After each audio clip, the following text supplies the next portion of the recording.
Brent Johnson from NJ Advanced Media, the Star Ledger, and NJ.com. We are here at the Eagleton Institute of Politics at Rutgers University in New Brunswick.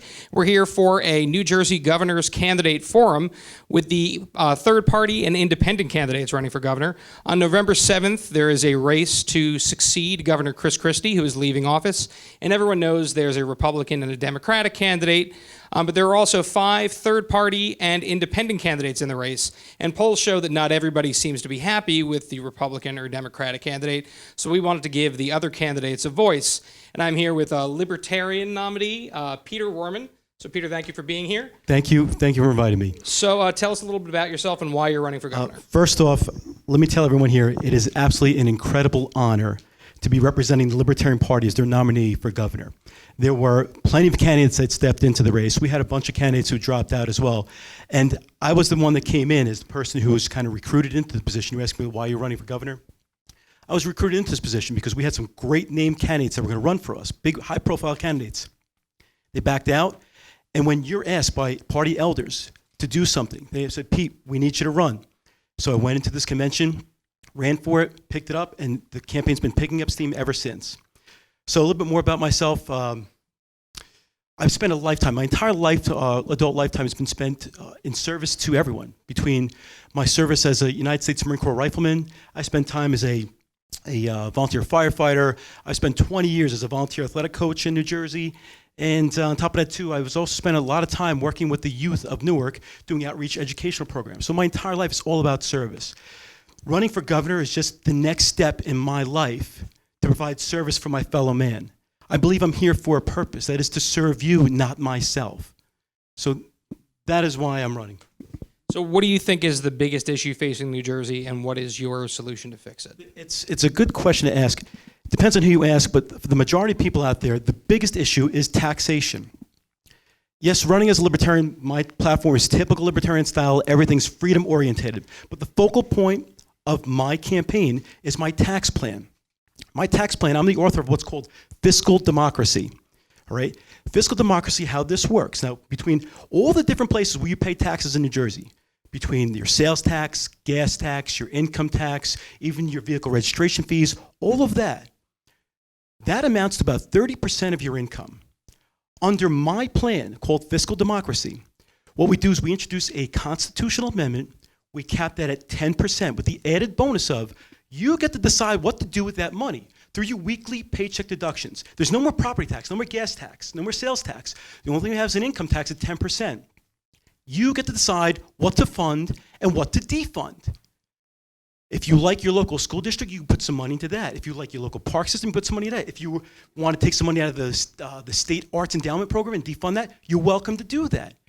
This takes out a lot of hostility and animosity that people have towards their government, right? Most of us are forced between your Democrats, Republicans. They all want to take away one of your liberties and give themselves their own liberties.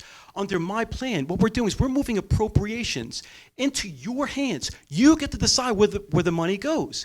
Right now, okay, the biggest power that government has is monopoly of force. Okay, the government is the only entity that can put a gun in your face and say, hey, do something, right? They're the ones that can legally do it. Their second biggest power is appropriations. They come up with budgets and they force you to pay whatever it is. Under my plan, fiscal democracy, we move appropriations away from irresponsible legislators and we put it into your hands. You get to decide what programs are important.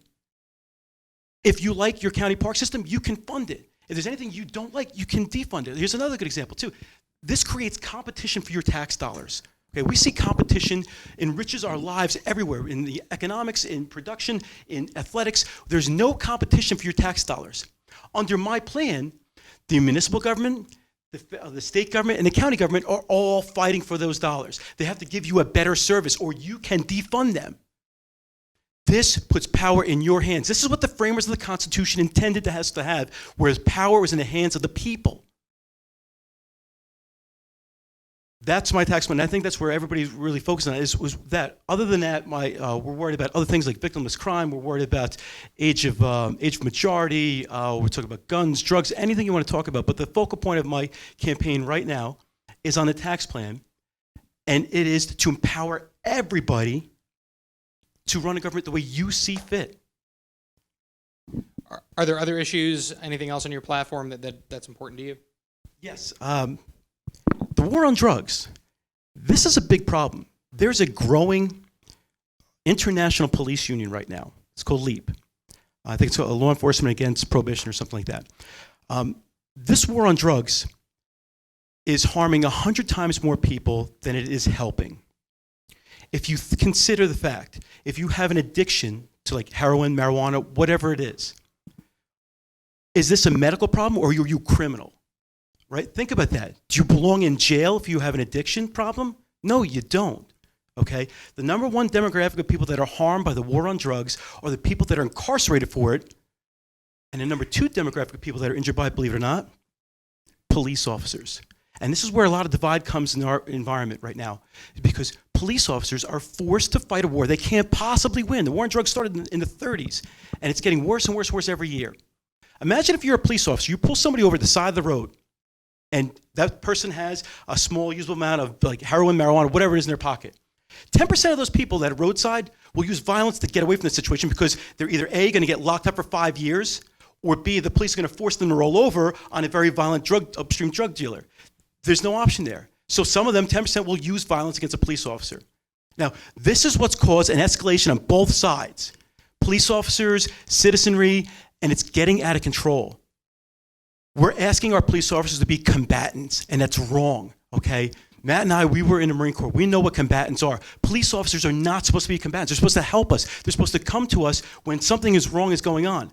We can't be forcing all of our police officers into suffering from PTSD. You put a police officer on the job for 3 years or so, and he's doing roadside stops. He doesn't know if he's going to get shot. He's going to meet the love of his life on a roadside stop. After 3 years, you're suffering from PTSD. Every one of them are.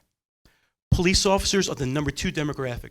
Of course, people incarcerated for it, yes, but also people that are enforcing the laws are wrong here. Well, I'm sorry, not wrong. People that are being enforcing the laws, they're being forced to do something that is wrong, okay? Yes, I agree. Don't do drugs. Drugs are the worst thing in the world to do, but they are much worse being illegal than legal. Any questions? So everyone knows that the number one thing to ask an independent is Republican and Democrats have their grip on the system. How do you expect to gain attention, and what separates you from the two running in this race? Okay, I look at Democrats and Republicans as two sides of a coin. They really are. They're parties of control. They really are. One wants to remove one of your liberties and install their own. And they fight back and forth. The Libertarian Party is very consistent. We're for all freedoms. Okay, if you want your marijuana plants, you want to have possession of different firearms, whatever it is, whatever your freedom that you want to have, that's where we are. We are consistently for individual freedom, even if that freedom is bad for you. Also, yes, I'm planning a big October surprise that's coming up pretty soon. It's so big it might not even fit in October. But in the off chance I lose this election, you can chuckle there. In the off chance I lose this election, my job is to raise awareness of the Libertarian Party, to raise the number of registered voters that we have, and get people more wary of their government. People, do not trust your government. Do not look to them to solve problems. Your government is not your friend. It's not. It works against you every chance it gets. Be wary of your government. Vote Libertarian. Thank you, Peter. Thank you for watching NJ.com. Election Day is November 7th. Please stay tuned. Thank you.